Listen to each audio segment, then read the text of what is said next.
Greetings, I'm Solidus-Skully, and welcome back to Kingdom Hearts Birth by Sleep.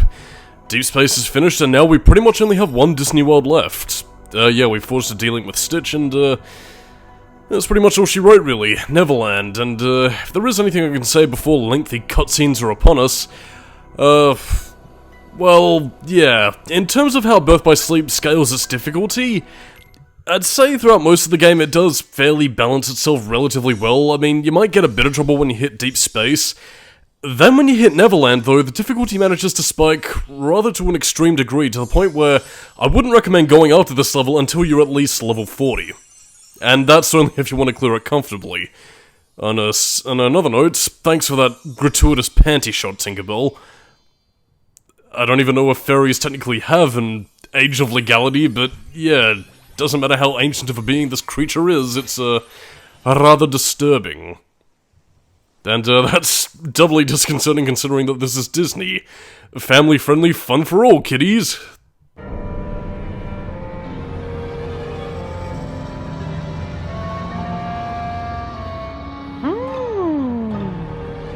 Huh?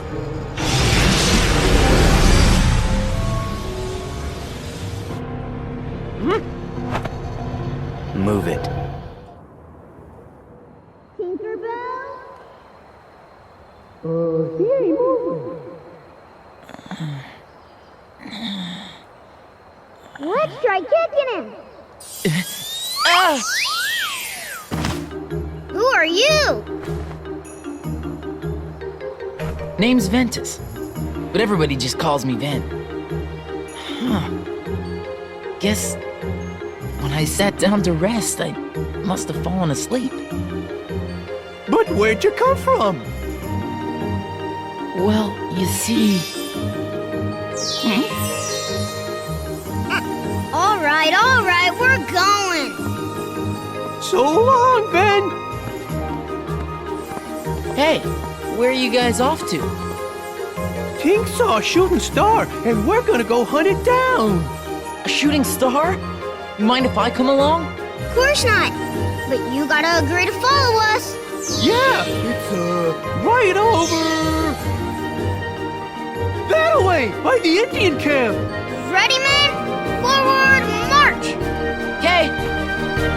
Now, I have talked about Ventus's age throughout Birth by Sleep a fair bit, and again, you might also see this in, again, similar to how Terra and Aqua treat Ventus, that, again, they treat him like he's younger than he's initially meant to be, and bear in mind, there is meant to be like a 4-year time gap between, you know, certain plot revelations that we'll be seeing in a little bit compared to where he is now in Birth by Sleep, where I'd say he's around about, like, 14, 15 years old, which, I mean, granted, like, I mean, again, he is still young, you know, he is a kid, and he's probably bound to go off the beaten path, which is probably all that's justifying the whole, I want to make them friends, whole story thing that Ventus is trying to go for, but I don't know, I think palling around with a bunch of kids, especially when you're 14, 15 years old, you know, hormones kicking in, desperately trying to be one of the older kids, seems a little bit, bizarre. But then again, I suppose there is an argument to make about Arrested Development, again, you know, Ventus's past being a mystery to him, so I really don't know what to make of it, really. But I mean, this whole excursion, I guess, is just meant to imply that, oh look, Ventus is a child at heart, pure light and whatnot. But anyway, that's a lot of stuff we'll get into a little bit later. Anyway, Neverland. We actually get to visit the Neverland itself, unlike in Kingdom Hearts 1, where all we really got was Big Ben and a pirate ship. So, I mean, I suppose in that aspect, it is interesting we at least get to see Neverland itself. It's just kind of dull, really. I mean, again, I don't really know how interesting a Jungle Book world would have been, but I don't know, Neverland just doesn't really do much interesting with a whole more island locale, and, considering that we also potentially lost out on, you know, a Destiny Islands and, you know, another world such as that, it's just not really much to say about in terms of, you know, anything else, really. I mean, it doesn't really do much to adapt the Peter Pan story, since we already kind of got that in Kingdom Hearts 1. I mean, we see two of the Lost Boys, you know, the fucking annoying as hell Tails kid and the fucking, sorry, what are we gonna do next, boss? I ate all the cookies 'cause I'm fat. So yeah, it's, it doesn't really go out of its way to explain much of anything, really. I guess maybe it might be trying to establish a connection to 358 over 2 days, which also had a version of Neverland, which from what I hear about in terms of gameplay was actually not very good. Like, apparently the most you really go there for is like a couple of blocks of land here and there, and orbiting over Skull Rock so you can fight, what was the boss fight again? No, it wasn't Leech Crave, it was a Ruler of the Sky, I think.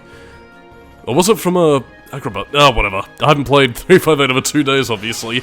But I have commentated over the movie version, now available on Skully's channel. Yes, yes. More Kingdom Heartsian adventures await. Adventures await.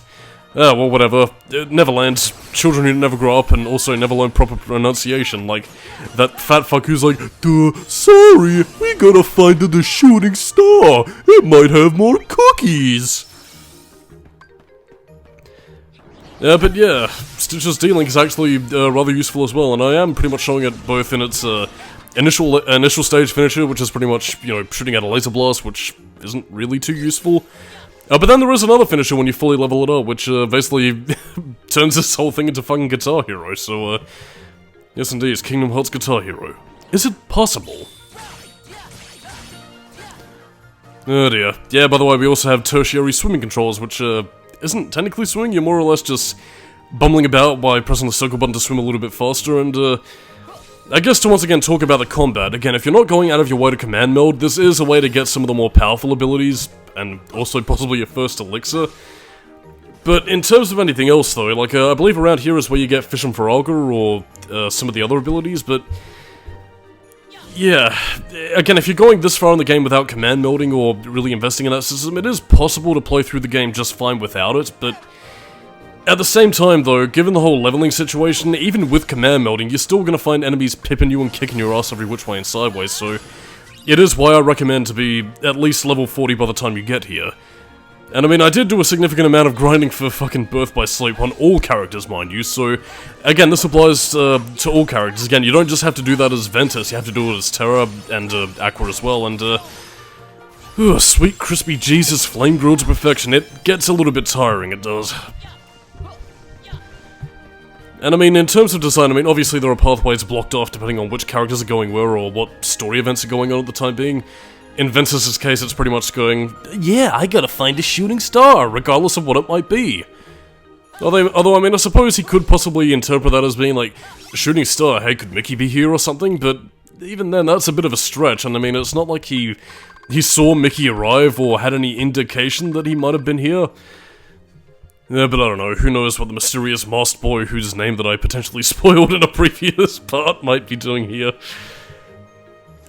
But yeah, it's also part of the reason why I wanted to tackle Ventus' story first, because that way I can actually find out who the masked boy's name is, and then potentially get into more of his character as we, you know, get on later in the commentary, so I no longer have to refer to him by pretenses and alternate names such as the masked boy. I can finally talk about his name as it was meant to be. But yeah, all that aside, Neverland is a level... Just eh. I mean, there's not really much in the way of, you know, friendship between Ventus and, you know, the rest of the Peter Pan cast. I'd say Terra does get a slightly more interesting angle, but even then that's kind of delving into Terra's storyline as a whole, because, oh no, you're getting closer to darkness. Terra, why are you so evil? But I'll say my piece on that for Terra's story. Aqua in and of herself does also get something slightly more interesting in that, well, I guess she sort of usurps Wendy's role to some extent in the sense that, well, I don't know, you know, fuck it, whatever. I'll save it for when I get there. In the meantime, it's just violence, while we deal out more damage with Fartmosphere. Because I'm the most mature person.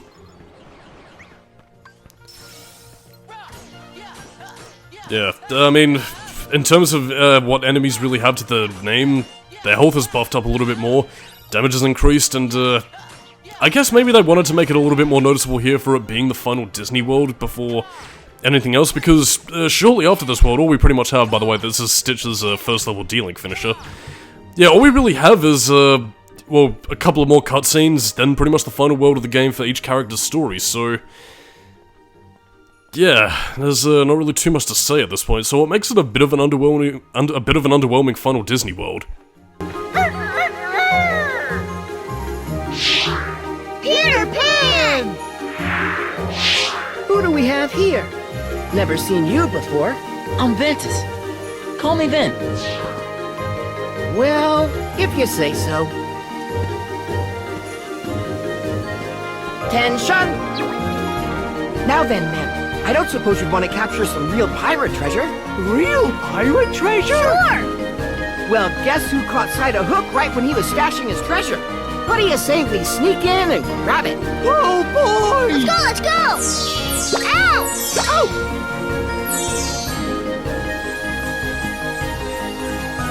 Tinkerbell, what's gotten into you? We were all supposed to go hunt for a shooting star together. Forget that. Pirate treasure is way more fun. Tink, you're coming with us. Well, that's no way to respond to an invitation. Come on, Ben. You're a better sport than her, right? I'd love to join you, but first I want to find the shooting star. You know, I will say this, at least Peter Pan is less of a douchebag here than he was in Kingdom Hearts 1, but then again, after he saved my ass in the lingering Will boss fight, I have absolutely no place to trash talk Peter Pan. He saved my ass when I needed him most, and by God, that fairy boy is, well, he was there for me, so Peter Pan, you get a pass from me, now and forever. Well, depending on whether or not the movie is anything else to go by, but yeah, to kind of reiterate commentary that I'm pretty sure I have talked about before in Kingdom Hearts 1 and Chain of Memories and whatever. Yeah, I have seen the original Peter Pan before, though I haven't seen it in years, mind you, although, based on what I've heard, some elements haven't really aged the best, like, such as songs like What Makes the Red Man Red, and its portrayal of Indians, which, ooh, it's a spicy meatball. Well, I mean, again, at the risk of, you know, not that I'm gonna defend racism or anything, at least in terms of, like, both the, you know, the stage play and in turn, like, the original film. Well, okay, less so the original film, because it was made in close enough to modern-ish times that they should have known better, but yeah, like, I mean, in the 1800s at the very least, you know, back when, you know, the far-off frontiers of America were, you know, more of a novelty, you know, akin to, like, all the jungle fantasy sort of novels and films that came in the early part of the 20th century.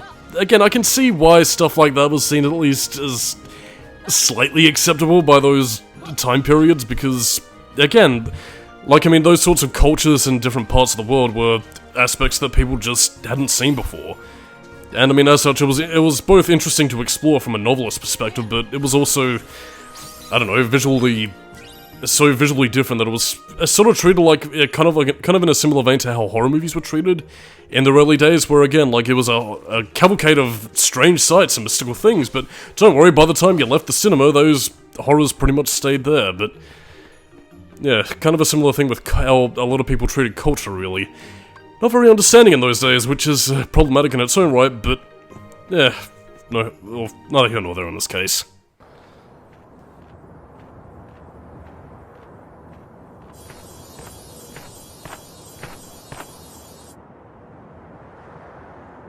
Mickey's Star Shard? A shooting star and a pixie. Must be me birthday. Let Tinkerbell go! Ha! One of Peter Pan's brats. Well, tell that cowardly sparrow, if he wants his precious Tinkerbell back, he'd best meet me at Mermaid Lagoon. Stop!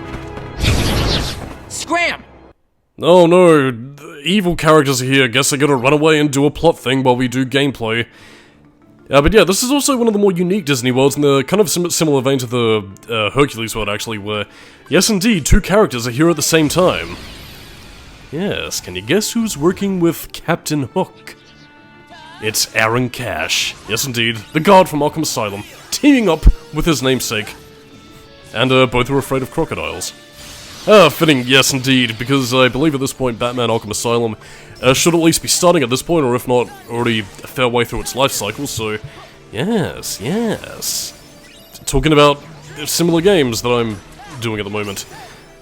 Well, I mean, to kind of go into that, really, yeah, in terms of what's going to be going on in October, which you should probably be seeing right now as I'm recording this, yeah, throughout September is pretty much going to be Birth by Sleep taking the reins as the primary game.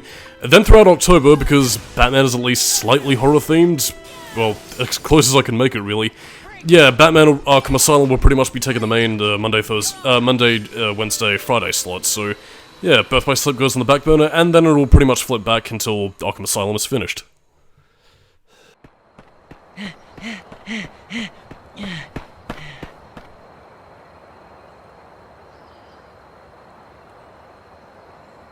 I lost them.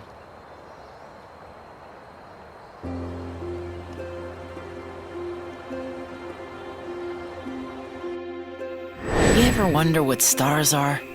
Where light comes from?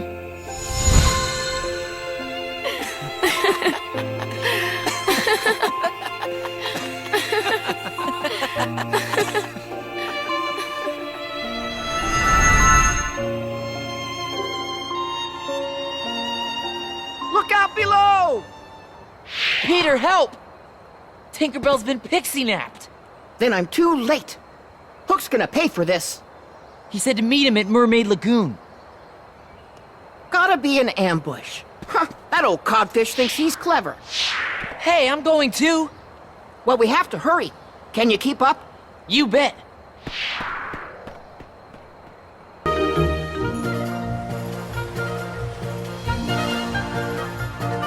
Peter Pan ahoy! Man along Tom and... fire!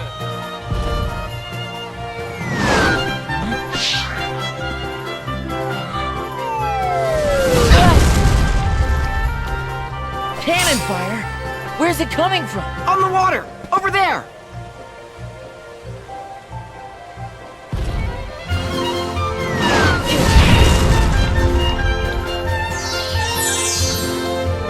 Tink, it's you! And you're all right! What? A strange fellow with a funny-looking sword has... Hold on! I gotta stop that cannon! Okay, I'll go after Hook. Right. Tink, if you would.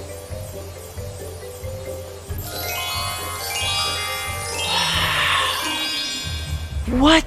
It's pixie dust. Bet you feel lighter now, don't you? Oh yeah, I've snorted some pixie dust before. Oh yes! I'm feeling lighter now, boys. But yeah, this is also where you're technically meant to get glide in the game, but if you are creative with your sliding dashes in Disney Town, where I pointed it out beforehand, yes, you can actually sliding dash over to a certain spot where you can get super glide, and pretty much making getting glide kind of pointless. And the risk of pinching a joke from Hellfire comes with their Birth by Sleep playthrough. Yeah, I thought it would have been kind of funny if, like, again, if you got super glide early, the way in which the game would kind of screw you over for trying to sequence break is that, again, regular glide replaces super glide and you can never get it again. I don't know, would have been a bit of a fuck you to the player, but I don't know, I guess it kind of would have had that sort of Banjo-Kazooie effect of where if you cheat too much, then your save file gets deleted. I don't know. Some developers do love a good troll like that. Sometimes in dickish ways like that, or other ways in kind of a similar vein to the PS1 Spider-Man games, where if you put in a naughty word in the in the save slot, I'm trying to remember what it was. It was either Stan Lee yells at you, or was it Spider-Man smacks the screen and like you know, he pretty much smacks it and replaces it with a word like sugar or fluffy or candy or whatever. Yes, but the gimmick of this world in the now was cannonballs. Whoopee. I mean, all they're really going to be doing to you is basically just giving you bits of pip damage and just sort of being a nuisance stage hazard, really. Not really too much to talk about, really. So again, like, I mean, the world does have its interesting gimmicks here and there. It's just that it's not really doing much of anything interesting, really. And I'm still sitting here trying to think of what they could have done to potentially make Neverland, to have potentially made Neverland interesting, but the only thing I'm really thinking of is that, I don't know, given the whole theme of childhood innocence lost sort of thing, I don't know. I don't know what characters they could have really included, because they don't really do much with Ventus, they don't really do much with Terra and Aqua. Well, okay, they do somewhat with Aqua's boss fight in this world, but apart from that, not really much. I mean, the only thing I can really think of to liven it up a little bit is maybe And again, this is only because I was playing the game, you know, not too long ago, but, maybe including, like, the Final Fantasy IV character Iridia, kind of having her be, like, a visitor of Neverland, and, you know, having a team-up battle with her, using some summons, and, you know, just sort of going over, you know, loss, triumph, and tragedy and all that sort of thing, given her rock in that game, so... I don't know. I feel like that potentially would have been interesting, especially given that you first meet Iridia as a kid in Final Fantasy IV when, you know, Cecil and Kain destroy her village. I don't know. It could have been interesting, but yeah, this is the little Guitar Hero game that you play with Stitch. It's kind of similar to one of the abilities you get with Sora, actually, you know, when you use this to pretty much extrapolate health orbs from people and deal damage to enemies. But yeah, it's also kind of fitting here because Ventus's Keyblade is the most guitar-shaped, so, yeah. Not really too much to say here either. Well, I mean, I suppose I could dive into a bit of Peter Pan trivia, a bit of lesser-known trivia, actually, because, yeah, among Captain Hook's crew, I mean, we already know that there's a Shmi, you know, aboard his, crew, sharing a name with Anakin's mum for some reason. Why, I have no fucking clue. But yeah, there was initially meant to be another member of his crew, called the Chinaman. He was basically meant to be this Chinese chef aboard his ship, which, I believe before Peter Pan was actually adapted, it did get a cameo appearance as to what the Chinaman would have looked like. And like a little epitaph carving. I can't remember what movie it specifically was. I think it might have been... It was either Sleeping Beauty or it might have been, Alice in... No, it wasn't. Would it have been Alice in Wonderland? I'm not too sure. Again, it was an early movie that predates Peter Pan, and, yeah. I mean, again, I've never seen the design of the so-called Chinaman from Peter Pan, but I can imagine that probably wouldn't have been the most flattering, depiction of the Chinese, especially given, well, the fact that they pretty much have racist Indians that, despite the fact that we visit the Indian camp in this game, are nowhere to be found. Which, quite frankly, is probably for the best, because all I seem to remember them doing in the movie is telling Wendy to get more firewood, she tells him to fuck off, and then there's this whole thing with Tiger Lily and Peter Pan's into her that makes Wendell jealous, and she does a thing, and it's kind of pointless, and it was the boring bit of the movie where I kind of fell asleep, and all I really remember is Shmi shaving a seagull, and I don't know, then some other shit happens, and they go home, and then the score was like, Azalea, Azalea, da-da-da-da. So yeah, my memories of Peter Pan are basically back from when I was a wee lad who barely remembers fuck all about anything, so... Yes indeed, Peter Pan. Peter Prick, well, he was in Kingdom Hearts 1, but not anymore. By the way, this whole slot reel thing... Oh yes, that's what happens when you get, the goods, so to speak, but... On a more pressing note, it's also meant to be a reference to Crisis Core, I believe, with the whole slot reel gimmick of that game's gameplay system. But, yeah, never played Crisis Core. It did actually get a remake not too long ago, actually, with a... Can't remember what it was called. Was that Crisis Core Remake, I think it was? Or it might have been, like, Crisis Core Everglow, or some fucking name like that. But, yeah, it might be worth checking out, actually. Well, I mean, I suppose. I mean, I have been in a bit of a Final Fantasy mood as of late, but, I don't know, when it comes to some of the 7 stuff, I just find myself kind of nodding off a little bit. I mean, it's mainly just with Final Fantasy VII in and of itself, but... Yeah. I mean, fun enough games, it's just that... Well, I mean, apart from Dirge of Cerberus, which I heard wasn't really that good, it's, 7 just doesn't really interest me all that much. Oh, that's the good stuff. And now just more gameplay for gameplay's sake. I'm showing off a great use of, some of my favorite abilities. The Magnet Spiral, again, great for crowd control, salvation and, faith, obviously. Delicious! And, yeah, that's pretty much some of the best stuff with Ventus, really.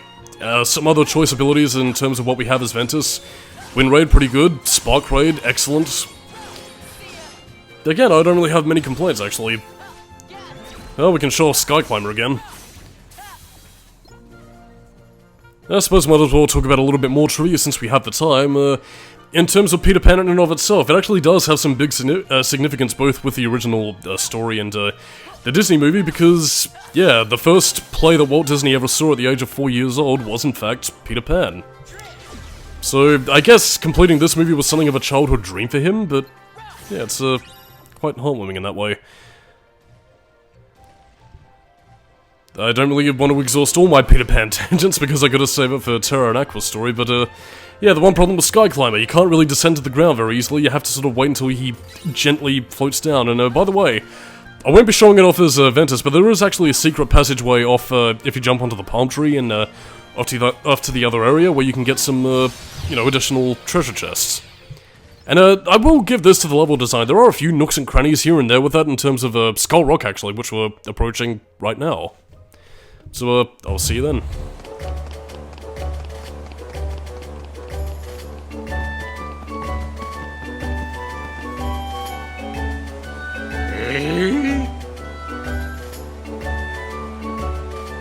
Alas, and so passeth a worthy opponent. To think that his would be such an inglorious end.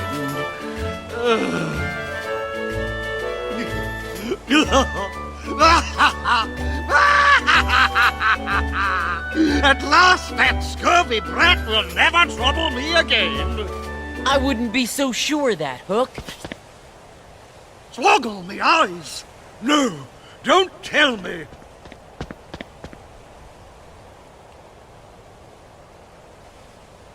Oh, Peter Pan gonna get that ass! Oh, Jim! Blast that Peter Pan!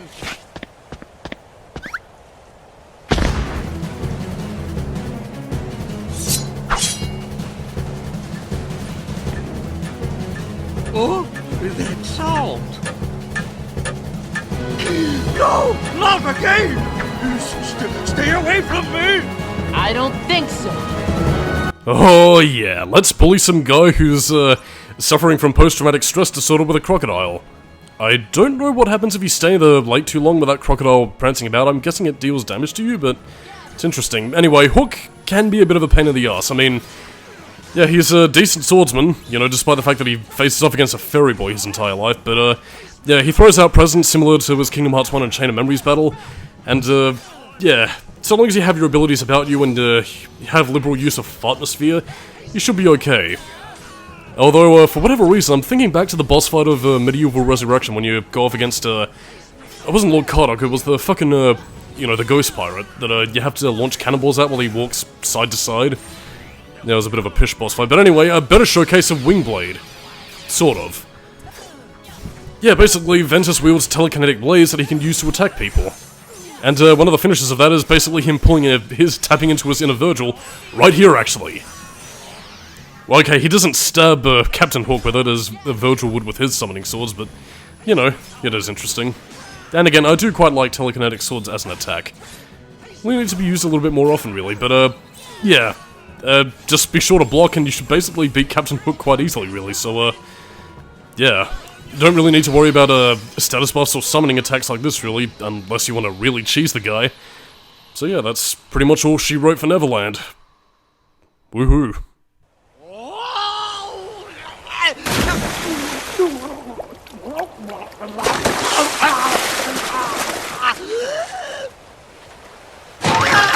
Leave me alone! Elsie,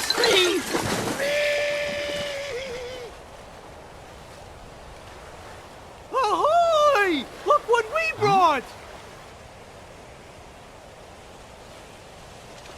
It's a pirate's treasure chest! Treasure! Yep, the same chest I told you about. We snatched it right from Hook's hiding place. Huh? How come it's empty? Oh, sorry, but we lost it, all the treasures! Oh well. That's too bad. Who needs it? It was probably just full of dumb old jewels or doubloons or something anyways. We could just put what we treasure in there instead, if you wanna. Yeah, that's perfect. Instead of filling it up with jewels and gold and stuff, we'll put in what's truly special to us, the real riches.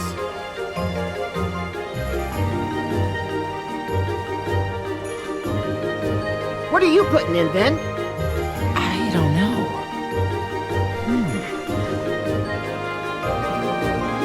How about this? What is it? It's just something that one of my best friends gave me. So it's like a keepsake, huh? You sure you want to part with something that special? Yep. I don't need it if I've got Terra and Aqua. Our best memories are still ahead. All right, then. Next time you visit, we'll have an even bigger chest waiting. Enough for all those treasures, and lots more. Okay, it's a deal.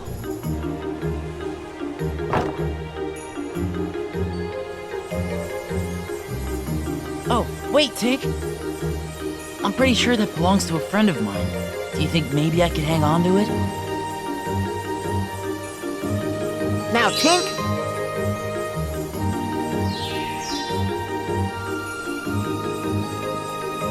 Thank you.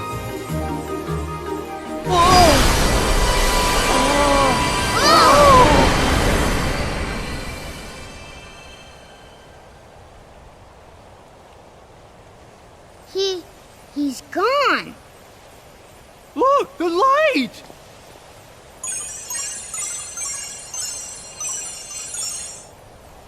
don't worry, men. No matter where that light takes him, Ven'll always have friends waiting to meet him. Somebody help me! I'm Solidus-Skully, catch you next time, bye!